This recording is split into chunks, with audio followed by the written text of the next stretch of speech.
Thank you, Jacques.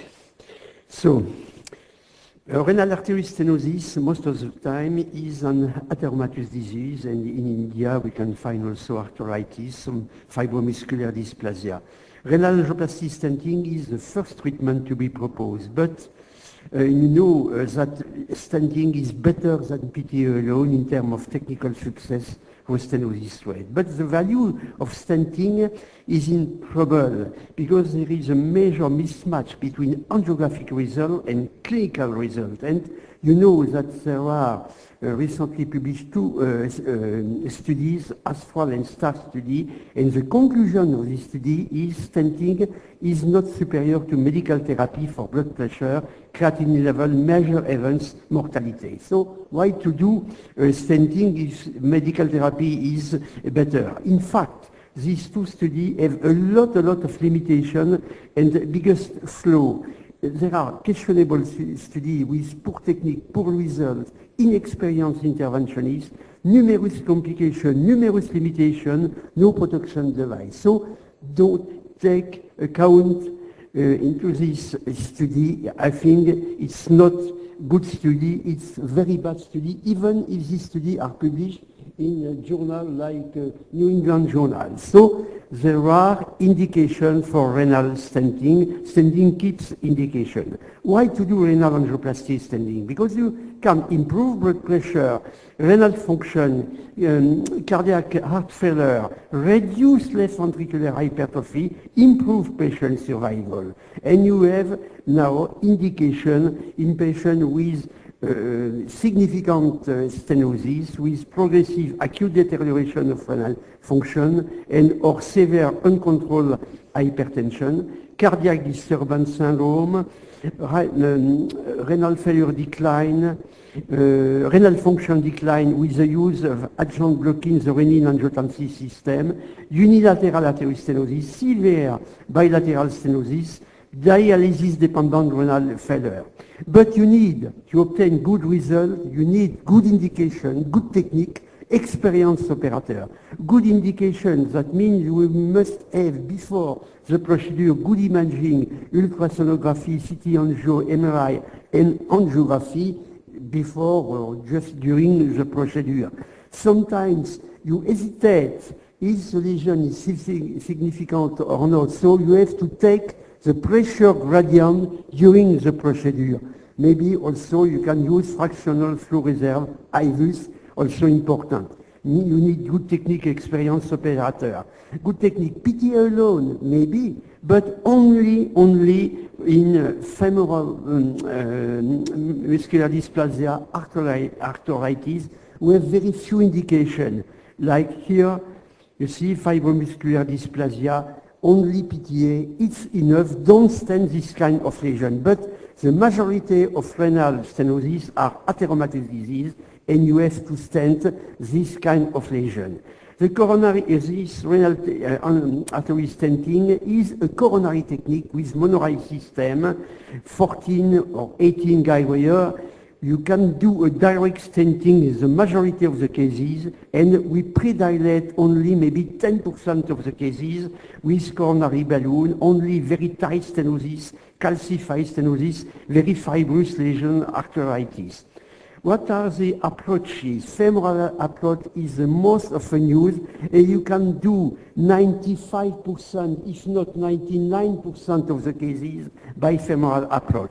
In my experience, maybe 99%. Brachial approach for me is not justified in most of the cases, only in case of femoral failure.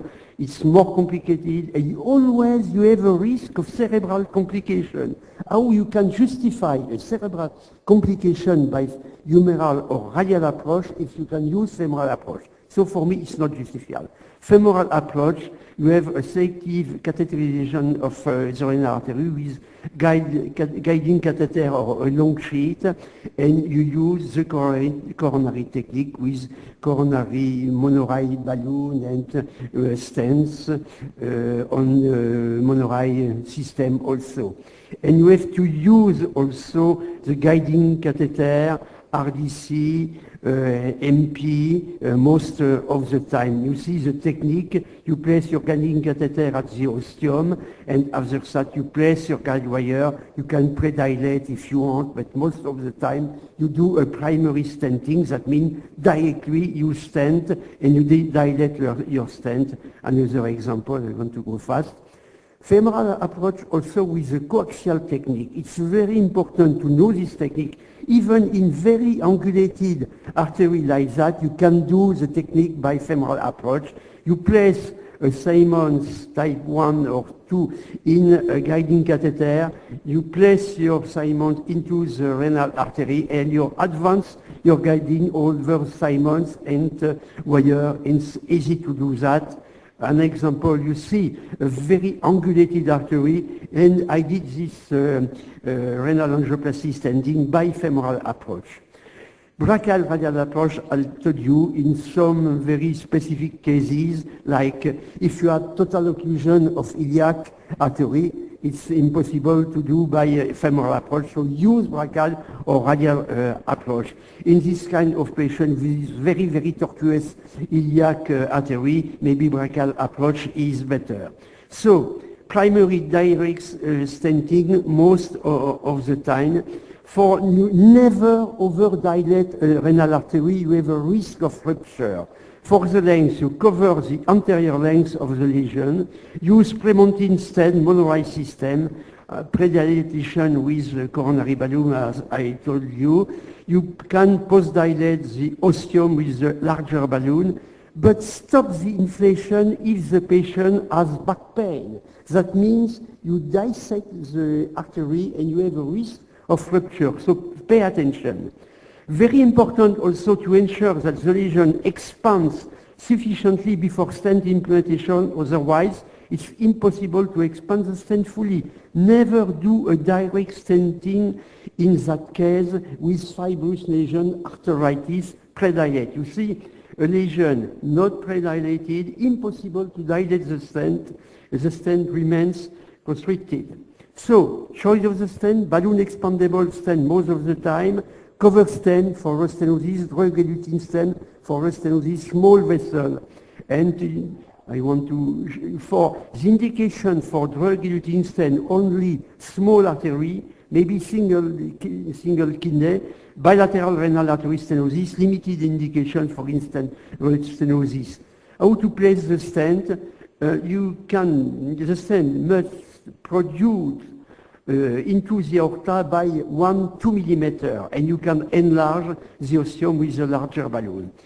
Specific techniques for specific lesion, you can do bilateral stenosis at the same time, but pay attention with the contrast. Sometimes you can use cutting balloon, rotablator in very, very calcified lesion. I use rotablator maybe 30 times without any problem. It's a good technique. For bifurcation lesion, you can use femoral approach with 2 wires in the 2 branches, and you can do a kissing balloon technique, kissing stent technique. Sometimes you can use also for one artery, femoral approach, for the second artery, the brachial approach. Cutting balloon, I spoke on that. Chronic occlusion is very difficult to recanalize a total occlusion. So pay attention, you have a risk of perforation, rupture, but we can do in some cases. What are the results? Technical success in the majority of the cases, good anatomical result, few complications. In our series, you see major complication 0.6%. Restenosis also is a problem, but if you have a large artery, 6-7 millimeter, the restenosis rate is 4%. If you have an artery less than 5 millimeter, 20%. So it depends on the diameter. For instant restenosis, the best is repeat stenting, maybe cover stent. Surgery in very rare indication. I want to eliminate that. Yes. You may have some complication, arterial rupture, but it's very rare. Never overdilate to avoid a rupture. That one case of rupture we treated with a cover stent. Renal perforation, pay attention with hydrophilic wire. You may some perforation we treated with coil. Renal thrombosis, just one case in 1,500 procedures, so very rare. We had one, and we treated with fibrinolysis and aspiration catheter. Maybe dissection distal to the stent. Maybe the most important problem is the renal dysfunction. That's a concern, the deterioration on renal function after renal stenting in 20 to 30% of the cases, even in patients with normal renal function. Most of the times it's due to atheroembolism. That means for the future, the role of protection device exactly the same as for carotid angioplasty. And we use this technique in almost 200 patients with beautiful results. So maybe that's the technique of the future for all patients. So to conclude, renal stenting is still indicated, but not for all patients.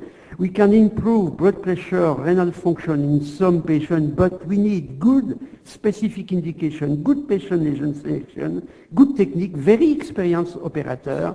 The technical success rate should be 99, 100%, and the complication rate is less than 1%. A concern, the deterioration of the renal function after renal stenting and the role of protection devices. Thank you for your attention. We ask the speaker to stay on time, 10 minutes. Anyway, I really enjoy your presentation. It's very rare to have an overview of this difficult technique by a person like you. And before question from the room, I have one question for you, Michel. In fact, I want you to clear my mind upon a technique called the no-touch technique. What is the no-touch technique? I got the slide, but I didn't show the slide. Can you tell it orally? Yes. The no-touch technique is to avoid embolism in the renal artery. That means you place a guiding catheter in the aorta with a certified wire. You place in front of the aortic wall, and after that you move down your guiding catheter and you place your guiding in front of the renal artery and you enter with a 14 wire. So it's maybe possible not to detach plaque for the arterial wall. Honestly, I don't believe in this technique. No, it's in the books. It's in the books. Yes. It's why I want you to explain for our younger colleague. And there is a young surgeon here. I'm not very young, of your age, doing these things since last 31 years. Michel, one thing I would like to know from you. A few years back also, when you used to speak, you were a great advocate of protection device. But today you are not emphasizing much about it. And what is the percentage of your cases you are using the protection device nowadays? If I am in a cath lab which can pay for protection device, all patients, exactly the same as for carotid, because we did some study, and in a study with the FiberNet, which is for me one of the most important protection device, maybe the best. We removed, after stenting, 8,000 debris. You imagine it's exactly the same number of debris as for carotid angioplasty with the same device. So when you do a renal stenting or a carotid stenting, you embolize in the same manner 8,000 debris. That means you close all the capillaries, all the small vessels with the renal function deterioration. So the renal function deterioration after renal stenting, 20 to 30% of the cases, that's a lot. Sir. That means if you begin with a GFR at 100%, if you emboli, your GFR will be maybe 80%. You don't see any renal function deterioration. I have a question for you. You have a microphone? Is a renal angioplasty a common intervention in India nowadays? It is, though there is controversy about it, whether to do, doing this intervention, it helps, how much it helps. But what I have seen, that seeing in front of your eyes a tight lesion, and you go ahead for check the clinical parameters. Yes, it is done. Thank you. And by the way, among the room, who has ever seen or done a renal angioplasty? It's quite common. Thank you.